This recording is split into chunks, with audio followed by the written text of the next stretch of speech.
ఒక్కొక్కరిది ఒక్కొక్క కళ. సొంత ఇంటి కళ ఒకరిది, రాజకీయాలకు ఎదగాలన్న కళ ఒకరిది. అలాగే జగన్మోహన్ రెడ్డి గారి కళ ఏంటంటే ప్రతి ఇంట్లో తన ఫోటో ఉండాలి. ఇంతకుముందు అలా అనుకునే కదా ప్రతి ఇంట్లో తన ఫోటో ఉండాలని చెప్పి సర్టిఫికెట్ల మీద, పాస్ పుస్తకాల మీద, చివరికి సరిహద్దు రాళ్ళ మీద వేసేస్తే ఏమైంది? మరీ అంత ఫోటో మాకు వద్దులేని పక్కన కూర్చోబెట్టారు. ఇంకా ఆ యావ పోలేదు, ఒక రకంగా చెప్పాలంటే ఆ పిచ్చి పోలేదేమో ఇంకా జగన్మోహన్ రెడ్డి గారికి. ఇప్పటికీ అదే మాట్లాడుతున్నారు తాజాగా, మళ్ళీ ఎమోషన్ అయ్యారట. చనిపోయిన తర్వాత కూడా ప్రతి ఇంట్లో నా ఫోటో ఉండాలి అనే తాపత్రయం. అయితే ఇక్కడ ఒకటి, నా ఫోటో ఉండాలి ఉండాలి అని చెప్పి చెప్పకూడదు, జగన్మోహన్ రెడ్డి గారు చెప్పకూడదు. వైఎస్ రాజశేఖర రెడ్డి గారు ఏనాడు చెప్పలేదే నా ఫోటో మీ ఇంట్లో పెట్టుకోండి అని.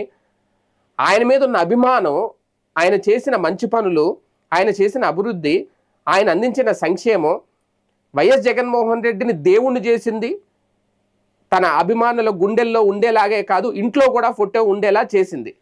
అది వాళ్ళకి వాళ్ళు స్వతహాగా పెట్టుకున్నారు. రేపొద్దున్న జగన్ కూడా అలా చేశాడని అనిపిస్తే పెట్టుకుంటారు, చెప్పాల్సిన అవసరం లేదు. దానికోసం ఈయన ముందే పాస్ పుస్తకాల మీద, సర్టిఫికేట్ల మీద, సరిహద్దురాళ్ళ మీద ఫోటోలు ముద్రించాల్సిన అవసరం లేదు కదా. వాళ్ళు అనుకోవాలి. ఇప్పుడు దేవుళ్ళ ఫోటోలైనా ఒకళ్ళు రాముని పూజిస్తారు, ఒకళ్ళు శివుని పూజిస్తారు, ఒకళ్ళు వెంకటేశ్వర స్వామిని పూజిస్తారు. దేవుళ్ళు అని వచ్చి చెప్తారా మా ఫోటోలు మీరు ఇంట్లో పెట్టుకోండి అని. ఒకళ్ళు చిన్న ఫోటో పెట్టుకుంటారు, ఒకళ్ళు ఓపుకుంటే పెద్ద పెద్ద డిజైన్లు లైటింగ్తో కూడిన ఫోటోలు పెట్టుకుంటారు, ఓపుకున్న వాళ్ళు బంగారు ఫోటోలు పెట్టుకుంటారు. ఎవరు ఓపిక వాళ్ళది, ఎవరి ఇష్టం వాళ్ళది, ఎవరి అభిమానం వాళ్ళది. దేవుళ్ళు అందరూ వచ్చాయని చెప్తారు మా ఇంట్లో నువ్వు ఆ ఫోటో పెట్టుకో, ఈ ఫోటో పెట్టుకోవాలి. అలాగే జగన్మోహన్ రెడ్డిని కూడా ఆ స్థాయిలో భావించినట్టు వాళ్ళే పెట్టుకుంటారు. ఇంకా నా ఆశ ఇది, నా కళ ఇది అని ఆయన చెప్పుకోవడం ఏంటి, నా ఫోటో మీరు పెట్టుకోవాలి తర్వాత అని. ఎందుకు ముందే ఇదంతా? నిజంగా ఆ పరిస్థితి వస్తే ఎవరు అవునన్నా కాదన్నా, ఎవరు వద్దన్నా సరే పెట్టుకుంటారు. పోనీ ఫోటో ఇంట్లో లేకపోతే గుండెల్లో అయినా పెట్టుకుంటారు. ఇప్పటికీ రాజశేఖర రెడ్డిని ఎంతో మంది గుండెల్లో పెట్టుకున్నారు.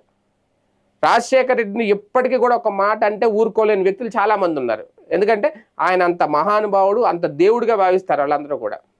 ఎందుకంటే ఆయన అలాంటివి చేసుకొచ్చారు, చదువు అందించారు. ఇప్పటికీ కూడా ఫీజు రియంబర్స్మెంట్ అనే పథకాన్ని తీసుకొచ్చి ఎంతోమంది పిల్లల్ని ఇంజనీర్లు చేశారంటే ఆ ఘనత అవునన్నా కాదన్నా రాజశేఖర రెడ్డిదే. ఇప్పటికీ పోలవరం పూర్తవుతుంది ప్రాజెక్ట్ అంటే దానికి కాలవ తల్లి, దానికి పునాదులేసి అన్ని చేసింది రాజశేఖర రెడ్డి, ఎవరు ఒప్పుకున్నా ఒప్పుకోకపోయినా. ఇప్పటికీ రోడ్డు మీద 108 అంబులెన్స్ వెళ్ళి ఆ కోత వినిపిస్తుందంటే రాజశేఖర రెడ్డే దానికి కారణం. ఇప్పటికీ ఉచిత వైద్యం అందుతుంది చాలా మంది కంటే దానికి కారణం రాజశేఖర రెడ్డే. విద్యకి వైద్యానికి పెద్దపీట వేసి ప్రాధాన్యత అందించి పేదలకి దరి చేర్చిన వ్యక్తి ఎవరన్నా ఉన్నారంటే రాజశేఖర రెడ్డి. అందుకుని పెట్టుకుంటారు ఆ ఫోటో. ఇప్పుడు జగన్మోహన్ రెడ్డి గారు ఓకే ఆయన్ని కొనసాగిస్తారు, ఓకే తండ్రి వారసుడిగా కాదనట్లేదు. కాకపోతే మళ్ళీ ఆయన ఈ భావోద్వేగాలు ఎందుకు అనేది అంటే ఓకే ప్రతిపక్ష ఇప్పుడు తమ ప్రత్యర్థి లేదంటే ప్రభుత్వం ఉన్న కూటమి ప్రభుత్వం లేదంటే చంద్రబాబు నాయుడు గారిని వైఫల్యాలు ఎత్తి చూపించడం తప్పేం లేదు, కానీ మళ్ళీ నా ఫోటో మీరు ఇంట్లో పెట్టుకోవాలి, నా అనంతరం ప్రతి ఇంట్లో ఫోటో ఉండాలి. అది ప్రతి ఇంట్లో ఫోటో ఉండాలని మీరు ఎలా డిసైడ్ చేస్తారు? లాస్ట్ టైం అలానే కొంప మునిగింది, మళ్ళీ అలాంటి మాటలు ఎందుకు?